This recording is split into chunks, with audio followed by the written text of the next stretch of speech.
Friends, college solution ఛానల్కు మీకు స్వాగతం. సో ఈ వీడియోలో వచ్చేసరికి మనకి జేఈఈ మెయిన్ సంబంధించి ఫైనల్ ఆన్సర్కి ఎప్పుడు రిలీజ్ చేస్తారని చెప్పి చాలామంది అయితే అడుగుతున్నారు.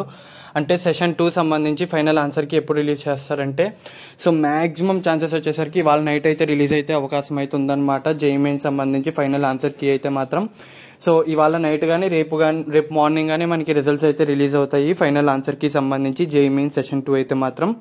సో ఎవరైతే మీరు వెయిట్ చేస్తున్నారో JEE main session 2 answer key కోసం మాత్రం ఇవాళ అయితే మీకు వచ్చేస్తుంది అనమాట. సో రిజల్ట్స్ అయితే మాత్రం మీకు టైం పడుతుంది, ఒక 4 to 5 days అయితే టైం పడుతుంది, కానీ మీకు ఆన్సర్ కీ అయితే మాత్రం వచ్చేస్తుంది ఫైనల్ ఆన్సర్ కీ అయితే మాత్రం. సో పర్సంటైల్ అయితే ఇప్పుడు అప్పుడే రాదు, కొంచెం టైం పడుతుంది, ఎందుకంటే మీకు టోటల్ ఒకేసారి పర్సంటైల్ ప్లస్ ర్యాంక్ అయితే ఇచ్చేస్తారనమాట. సో పర్సంటైల్ అయితే ఇప్పుడు అప్పుడే రాదు, కానీ మీకు మార్క్స్ అయితే వచ్చేస్తాయి అనమాట. అంటే మీకు ఫైనల్ ఆన్సర్కి అయితే ఇవాళ నైట్ కానీ రేపు మార్నింగ్ కానీ కంపల్సరీ వచ్చేస్తుంది అనమాట. సో ఇది ఫ్రెండ్స్ వీడియో అయితే మీకు కనుక వీడియో నచ్చినట్లయితే లైక్ చేయండి, షేర్ చేయండి, సబ్స్క్రైబ్ చేయండి. Bye friends.